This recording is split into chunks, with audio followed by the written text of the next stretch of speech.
watching Primetime. I'm Tamanna Inamdar. And my name is Ayush Elavadi. Let's have a look at today's headlines. The crackdown on Nirav Modi continues. The enforcement directors seize bank accounts and shares worth nearly 44 crore rupees. The Finance Ministry will ask Punjab National Bank to compensate other lenders for the losses caused to them by the 11,300 crore rupee Nirav Modi fraud. That's a Bloomberg exclusive. That's not the end of the woes for PNB. A fresh data breach is perhaps detected at PNB. Information of 10,000 credit and debit card holders seems to be available for sale on the dark web. Markets post first weekly gains this month. Rupee rebounds from 3 months on the back of rally in Dalal Street and a pause in dollar strengthening. US FDA issues Form 483 with 3 observations for Sanpharma's Halol facility. Asked them to respond to the observations in 15 days. PM Modi sends out a strong statement during the joint briefing with Canadian PM Trudeau, saying India will not tolerate any separatist movement that challenges the unity and integrity of the nation. The US announces a new policy and tightens the norms in issuing H-1B visas. Indian IT companies and their employees are expected to be impacted significantly. Well, it's been 10 days now since the 11,000 crore PNB fraud came to light. Investigative agencies continue to probe the case, making fresh arrests and attaching more assets belonging to Nirav Modi and Mehul Choksi. If it was luxury cars yesterday, it's all about high-end watches today. Charlene D'Souza has all the updates in this report. The Enforcement Directorate today has seized shares worth rupees 13.86 crores which belong to Nirav Modi and his company, and has also attached bank accounts which had a sum of rupees 30 crores. Now the Enforcement Directorate has also found a huge amount of imported watches which were stacked away in boxes and also in containers. Now this comes after ED's move yesterday to attach his luxury cars, which include a Rolls-Royce and a Porsche. The Enforcement Directorate also attached shares and mutual funds which belong to Nirav Modi and Mehul Choksi. Now the total sum of this, according to an ED official, is close to rupees 100 crores or could go a little above that. The Central Bureau of Investigation also interrogated 3 PNB officials in relation to this scam. Thanks for that, Charlene. Meanwhile, the Income Tax Department has attached 144 bank accounts of the Gitanjali Group. The total credit balance of these accounts is slightly above 20 crore rupees. The IT department is also said to have attached 12 more accounts of the Rotomac Group, in addition to the 14 accounts attached earlier. And despite the mounting pressure from investigative agencies, Nirav Modi's lawyer, Vijay Agarwal, seems very confident that the case against his client won't stand. What gives him this much confidence? And will Nirav Modi come back? Those and other questions to Vijay Agarwal up ahead on the show. Please stay tuned for that on Primetime Debate. Meanwhile, according to news agency ANI, the Finance Ministry has written to 4 Indian bank branches in Hong Kong that received LOUs from PNB. Letters were sent to SBI, Axis Bank, Allahabad Bank and Bank of India, instructing them to reconcile accounts and check for irregularities. The Finance Ministry has also directed banks who have received LOUs from PNB to appoint a special representative or an agency to monitor the status for all loans above 250 crore rupees. And if PNB was looking for the government to come to its rescue, it is likely to get a stern message. Sources say that the Finance Ministry will ask PNB to compensate other lenders for the loss incurred by them after the 11,000 crore fraud broke out. Vrishti Beniwal gets us the details. PNB will have to take a hit in this case. The Finance Ministry sources are telling us it's once all the liabilities are determined, it's PNB which will have to honor all the bona fide transactions, and if investigation finds that other banks are also involved and there is a fault on their part, then the losses will have to be apportioned accordingly. But PNB will have to absorb most of the losses. Now, how does the bank do it? There are a few steps to it. One is the government has made it clear they are not going to increase recapitalization for PNB in this case. and PNB will have to sell its non-core assets, which they have already started doing, and then they'll get some money from write back of Bhushan Steel. So that is how it will get money for absorbing these losses. The Finance Ministry sources are also telling us that they have written to PNB as well as other public sector banks on ensuring their systems are foolproof, there are no loopholes, and a repeat of this doesn't happen in future. So they'll have to change their technology and report to their boards that everything is fine and there are no risks. Sources are telling us everything will be in place in next 2 weeks. Well, in the aftermath of the PNB fraud, Bloomberg News reports that SEBI is planning to revive a plan to make it mandatory for listed firms to disclose any loan default. Companies now have to report to exchanges if they have defaulted on any of their interest payments or loan payments. This is intended to restore some normalcy in the banking sector after the detection of the PNB fraud. This is also likely to help speedier recognition and clean up bad loans in the banking sector. Meanwhile, the Reserve Bank of India has set April 30th as the deadline for banks to integrate SWIFT, the technology, with core banking solutions. This move is intended to strengthen internal controls in banks in the wake of the PNB scam, which revolves around SWIFT, the technology. Branch officials of PNB fraudulently issues letters of undertaking to Nirav Modi linked companies without making entries in the CBS. CBS is a software used to support a bank's transaction. RBI had earlier warned banks on 3 occasions to put SWIFT systems in place. And there seems to be no end to PNB's worries. In addition to the Nirav Modi fraud, a data breach has now been detected at the state-owned lender. Personal information of 10,000 credit and debit card holders seems to be available for sale on the dark web. The information has been put out by a threat intelligence company. Nishant Sharma has all the details. So according to a Bangalore and Singapore-based threat assessment and cybersecurity firm, CloudSec Info, security personal information of close to 10,000 debit and credit card account holders of Punjab National Banks were made available for sale on the dark web. Now, personal details such as customer names, expiry dates of the card, personal ID numbers, and even the CVV numbers were made available for sale for as little as $5 per card.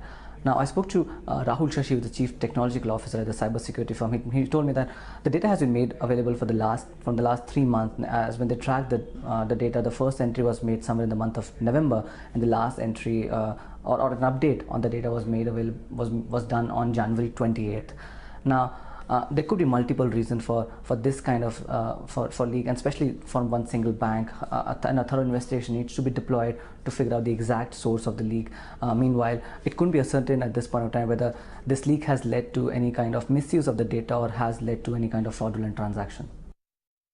Indian markets posted their first weekly gain this month as some investors deemed the decline in equities overdone. Both the Sensex and the Nifty ended with gains over 1%. Neeraj Shah sums up the week's action in this report. What the markets have done this week ended flat, courtesy the move that we saw in Friday's session, which was up about 1%. The mid caps and the small caps, well, interesting moves as well. They got butchered a lot more, by the way, and which is why they've ended marginally in the red. But let's move on to the top movers and shakers this week. The Nifty Bank, of course, contributed by virtue of this big move that happened in Friday's session. The top movers and shakers, I think technology took center stage. TCS, Tech Mahindra, HCL Technologies, even Infosys participated, and it was a good move by and large for the technology stocks the whole of this week. That notwithstanding, private banks in their own small sweet way participated. Yes, Kotak, Axis for most days was doing well. HDFC Bank came up in Friday's session, put up its hand. So private banks have had a fabulous move. The Halol inspection was over, and frankly, if you look at Sanpharma for the week, it doesn't sound too impressive. If you look at Thursday, Friday, it was a great move. Sanpharma Advanced Research, of course, ended up about 8% for the week gone by, and therefore, both the Sanpharma twins had a very good closure to the week. What didn't have a good week? BPCL, Bajaj Auto. In fact, autos by and large, Bajaj, Tata Motors, a couple of other names, the pharma names like Cipla, etc., didn't have the best of weeks. Goldman has upgraded the stock of Avenue Supermarts, and it ended 5% higher in Friday's session. For the week, about 11%, so not a bad week for this one too. Not a bad week for mid-cap IT either. We were talking about large-cap IT. Look at mid-cap IT. First was 11%, Mindtree up 14%, so pretty good going for these stocks as well. Just that the saga continued for some of the others like Vakrangi, PC Jewelers, and Gitanjali Gems, which continues to be on a lower circuit, down 33% for the week gone by.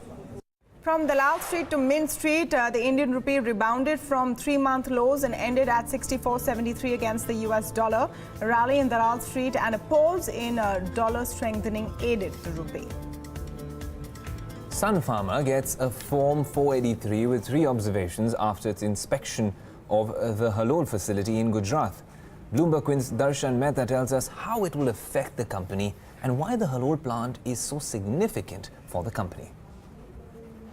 So the big audit for Sanpharma's Halol plant is finally over. So in a statement to the Bombay Stock Exchange, Sanpharma has said that the US FDA has completed the audit for the Halol plant and they've received a Form 483 with 3 observations. They've said that they will submit their written response to the US FDA, what they plan to do in the next 15 days, and they will communicate that to the US. So a couple of points here. First of all is the fact that we don't know what these observations are. But the positive thing that happens for Sanpharma is that, the number of observations in the last 483 was 9. It's come down to 3. So the street will take this with a positive view. Apart from it, if you're looking at it, why is Halol important? It's the largest plant for Sanpharma, catering to the US market outside of the US. A significant amount of drugs are awaiting approval from this plant, and 2 important products from Spark also from this plant. And as you can see, Spark also managed to rally in trade. In the overall scheme of things, it's almost 11% of the US sales and 4% of the total sales. How does this change life for Sanpharma? Financially, it does not. Sentimentally, it's a big positive because the stock price of Sanpharma has crashed almost to 50% from the peak, given the fact that there were issues at the Halol plant. As of now, this will not ensure that the products immediately start getting approval, but the trajectory of getting approvals will start if Sanpharma manages to get the plant cleared. There is a high possibility that because the observations are low and if they are procedural in nature, the US FDA will have no need to re-inspect the plant again, but obviously just give an EIR and revoke the warning letter that is there on Sanpharma. But the pricing pressure will continue on Sanpharma, but this gives them a significant amount of visibility into the future because a lot of their products had approvals for them, but they were not getting because the US FDA was not giving any kind of approval because Halol plant was under the scanner. So as of now, given the information that we have and the details of the observation are not known, we can say that it's at least as of now in terms of the number of observation is good news for Sanpharma.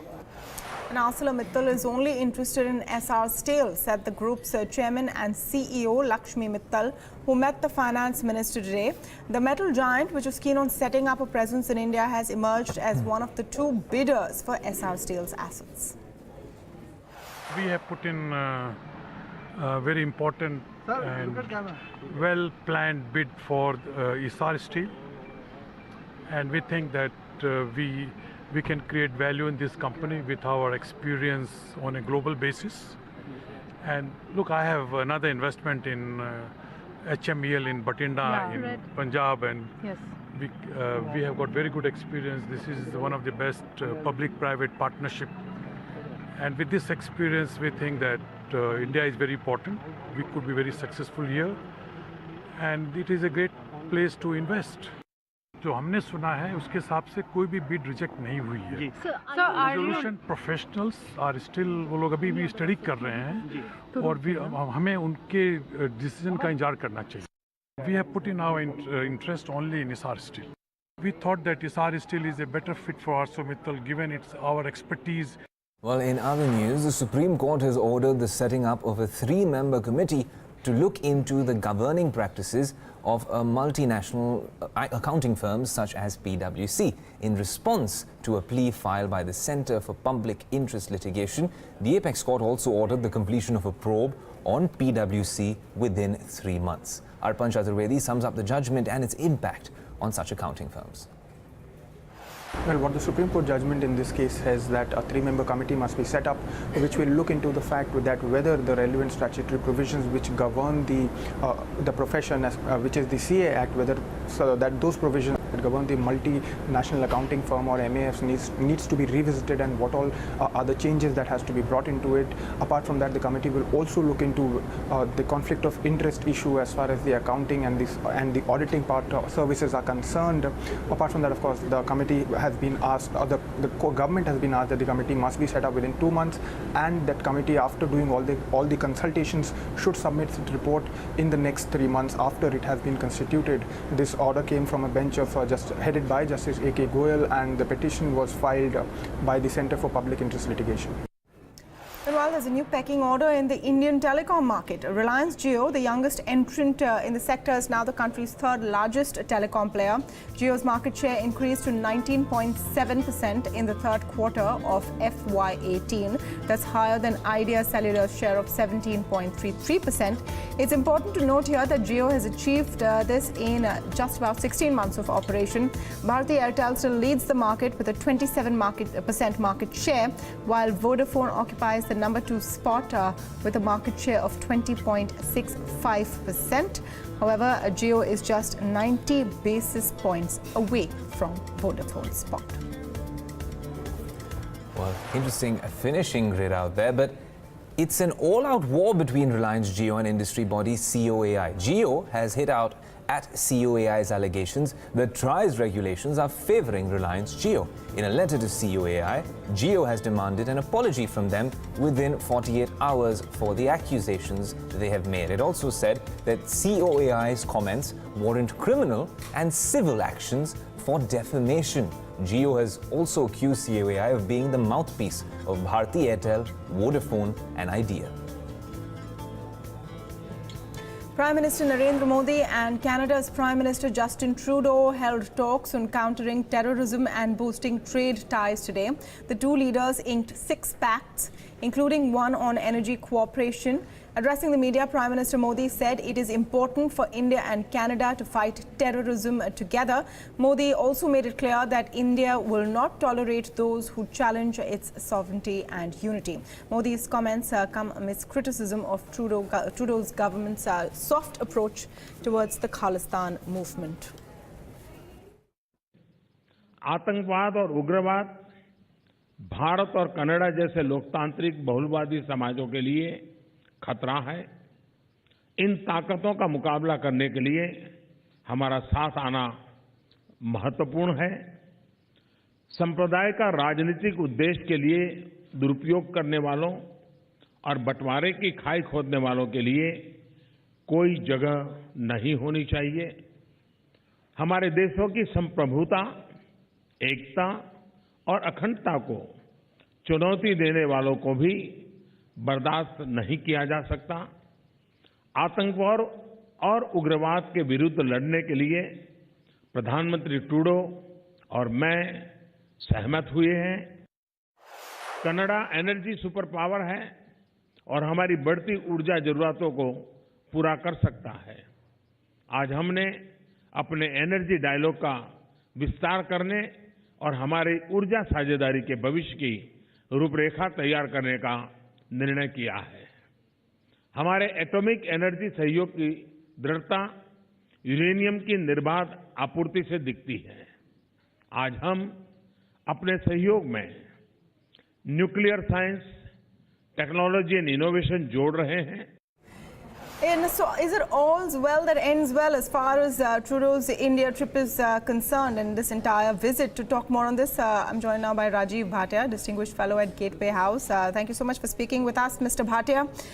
Key takeaways from the visit, which has been marked by a number of reports of diplomatic blunders and perhaps a cold shoulder that India allegedly gave to Trudeau when he arrived here. Has anything substantial come out of it? I think we should be clear that a lot had been invested in this visit, particularly by the Canadian side. And as far as India was concerned, it had tried to match the enthusiasm, and there has been a strong effort to bring it to a successful end. But to be quite fair and realistic, we have to recognize that the domestic political considerations of Canada did have a somewhat negative impact on the visit. The Khalistan issue put a stress on the relationship. But I would like to highlight that this relationship, India-Canada relationship, is not a one-issue relationship. And therefore, we have to look at the larger picture. The larger picture suggests that a lot is already going on between the two countries in the field of trade and economic cooperation, investment, science and technology, energy, and other fields. And on top of that, I think the people-to-people relationship is getting strengthened as well. So I would say that it seemed to us that Prime Minister Trudeau was focusing a little bit more on the people-to-people pillar and also the business-to-business pillar.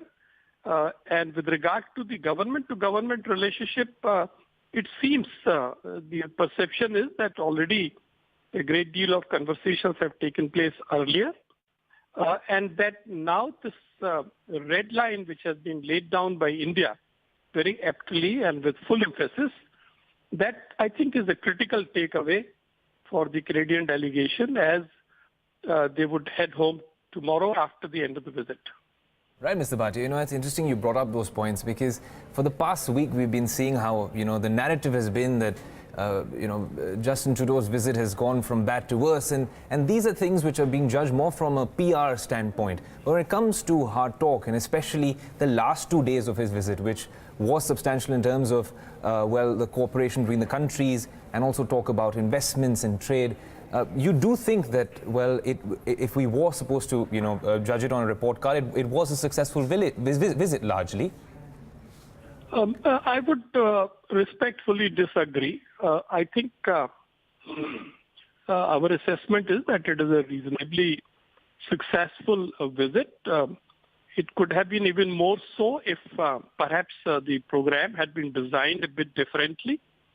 Had it started off with the political level summit in Delhi and then the rest of things would have followed, then the Canadian delegation may have probably escaped some criticism that it received within Canada itself. With regard to the sensitivity of India on the Khalistan issue, I think the Canadian leader will return home with a very clear, sharp perception that there is a strong sensitivity, strong sentiment in India, not just in the government, but in the nation at large. A lot of this visit has been dominated by perhaps Trudeau's political concerns back home, and he was speaking to a home audience. In that context, how do you think that this visit will be viewed? Because a lot of criticism of Trudeau's India visit has also come from Canada. Commentary that he was here for a week on taxpayers' money, of course, and what really came out of it. How will this visit feed into his domestic constituency? Well, you see, I think I've been following this, the reactions within Canada, and I said right in the beginning that the domestic political considerations of Canada have had some impact. But, I have been closely watching this visit. I've attended 2 or 3 events. I've seen Prime Minister Trudeau in action. I would like to say this in an objective manner, that he did extreme hard work in order to connect with the people of India. Between him and his ministers, they covered 9 cities of Canada. It is estimated by the Canadian diplomatic sources that in terms of the people addressed, interacted, or met, this delegation reached out to about 10,000 Indian people. The Prime Minister himself has claimed and asserted that, investment both ways as a result of this visit is likely to exceed $1 billion. And I think by visiting some of the prominent tourist and other places of educational and cultural importance, the Prime Minister's delegation has projected India and its diversity and its richness back to the Canadian people. So this will definitely go down well with the Indian community, and I hope the larger Canadian community, because Canada is not all that well known in India. So I humbly disagree to those who claim that, it is not a successful visit. I would say it is a reasonably successful visit, despite some of the things I wish had been avoided. All right. Thank you so much, Rajiv Bhatia, for speaking with us. An interesting point there, Ayush, especially in light of the amount of criticism that Mr. Trudeau's wardrobe has got. Yeah. He's dressing up for his constituency back home. Absolutely. And really making an effort, maybe. And of course, there are several nuances to his constituency back home as well. Tamanna, considering a new candidate that's on the cards out there as well. So it's A for effort, maybe.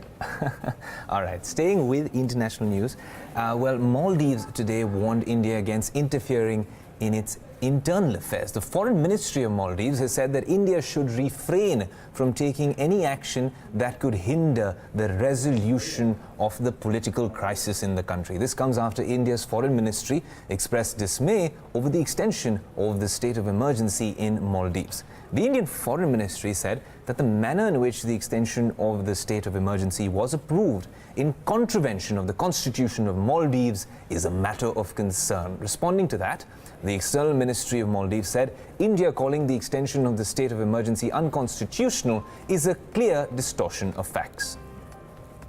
Well, the push for conducting national and regional elections across India together has been accelerated. Ruling BJP's National General Secretary Bhupender Yadav has written to the chief ministers of BJP-governed states, asking them to build consensus with regard to the idea of one nation, one election. The letter also has asked chief ministers to involve opposition leaders to reach a consensus on the issue. Well, Petroleum Minister Dharmendra Pradhan today met Saudi Arabia's oil minister Khalid Al Falih.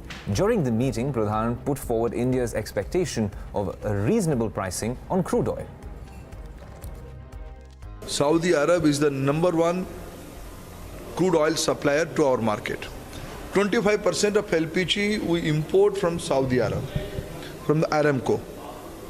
So Aramco and Saudi Arab are the most reliable partner for our energy need. And I convinced them, I put forth India's point of view. India is a consumer-centric market. We must get a reasonable price on crude oil, on LPG. Rarely does a hobbyist get to fulfill his or her dream of making it a full-time profession, and for a state government to fund it is virtually unheard of. But Mumbai-based Amol Yadav just got a 35,000 crore rupee fillip from the Maharashtra government, that too based on a 6-seater aircraft he built on his rooftop and is yet to make its maiden flight. Apurva Chitnis met the 41-year-old commercial pilot who's now going to spearhead what is being touted as Maharashtra's dream of building indigenous aircrafts. She started off by asking him about the MOU he's inked with the government. This deal, what government expects from me is I can manufacture the airplanes. That I'll do, my first primary responsibility. My other responsibility will be all the ancillary businesses which will evolve around this, in and around this business. Those businesses will have to be supported by me. That is my responsibility.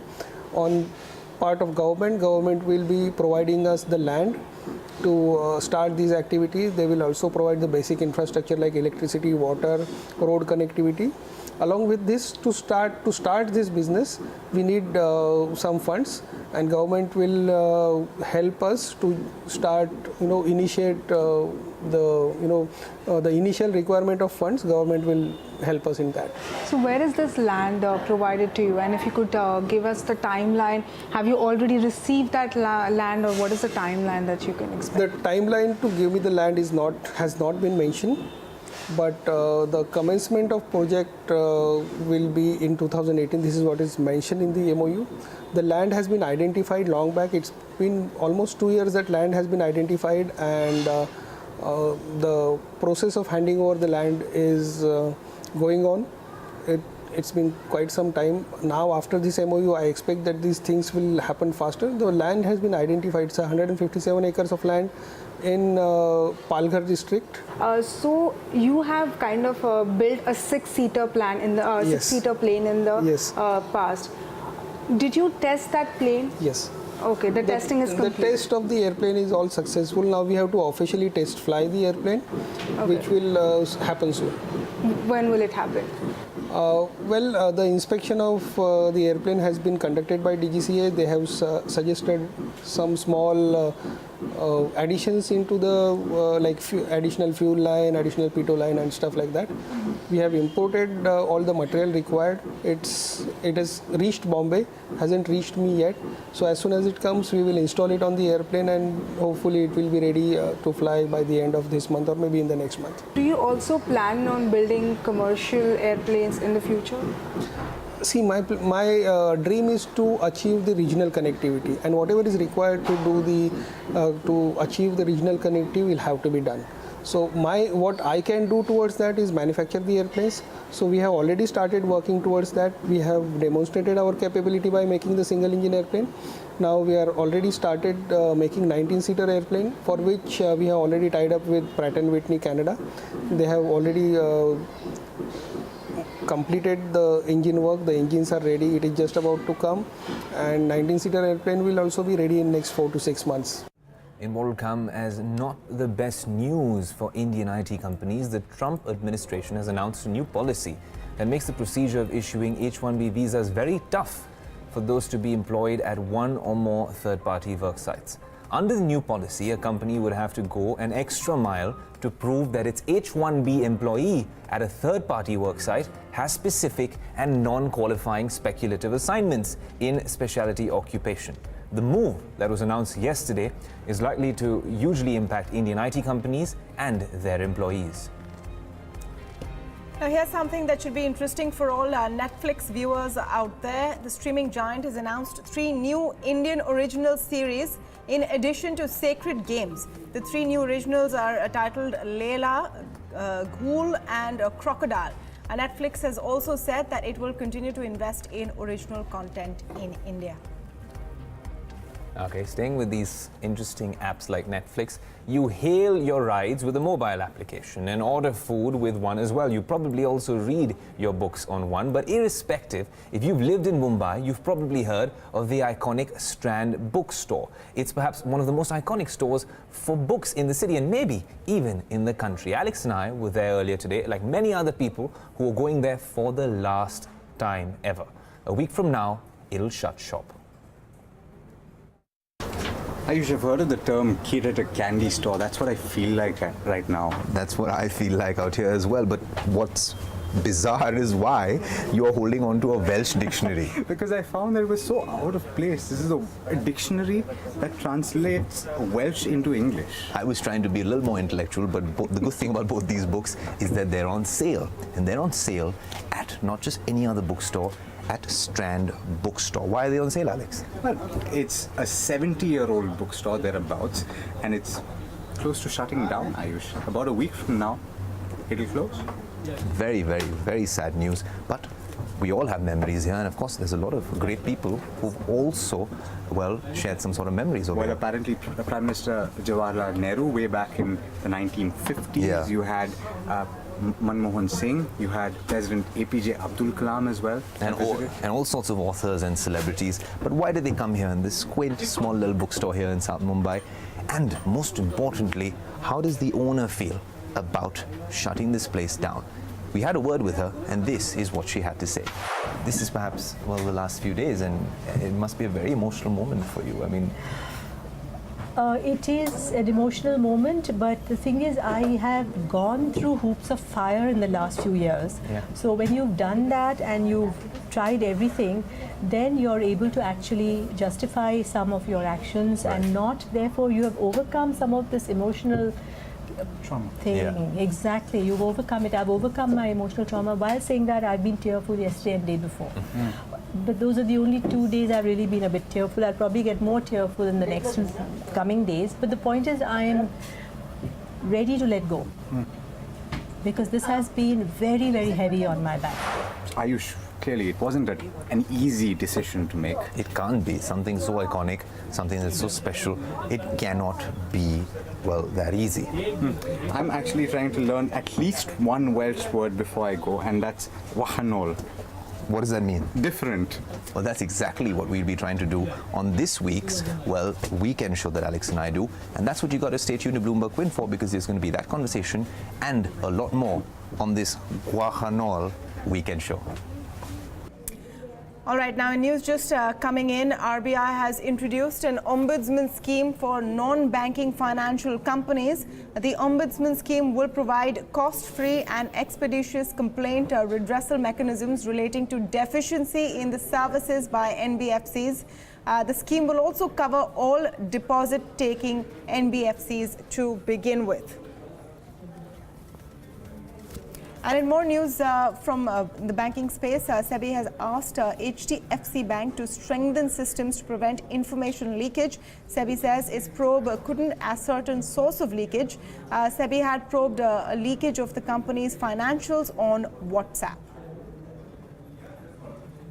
So do remember that you can come into BloombergQuint.com for more details on all of those stories that are breaking even as we speak. You know, Tamana, when it comes to, well, the PNB case, and especially the lawyer representing Mr. Modi, I find it interesting because he's been all over the media space, right? But sometimes I feel like I haven't gotten the answers that I wanted amidst all that noise. Why is he so confident that someone can actually be defended in a situation like this? Well, you know, I'm glad you brought that up, Ayush, because just coming up in a bit from now is a very interesting conversation, hopefully, with Vijay Agarwal, the man who all of you have possibly seen on a number of channels recently, you know, in sort of a boxing match with various people interviewing him.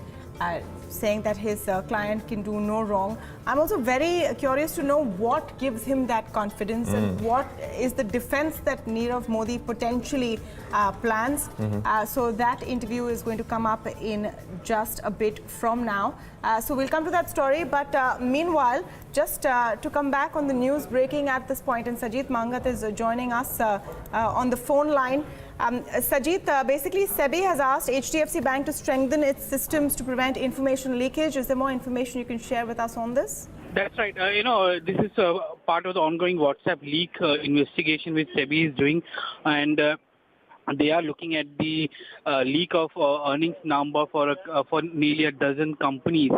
What has happened in the past is that they had come out with a similar order for Axis Bank, and this is the second instance where they are coming out with an order for HDFC Bank now, where HDFC Bank has been asked to strengthen its system to prevent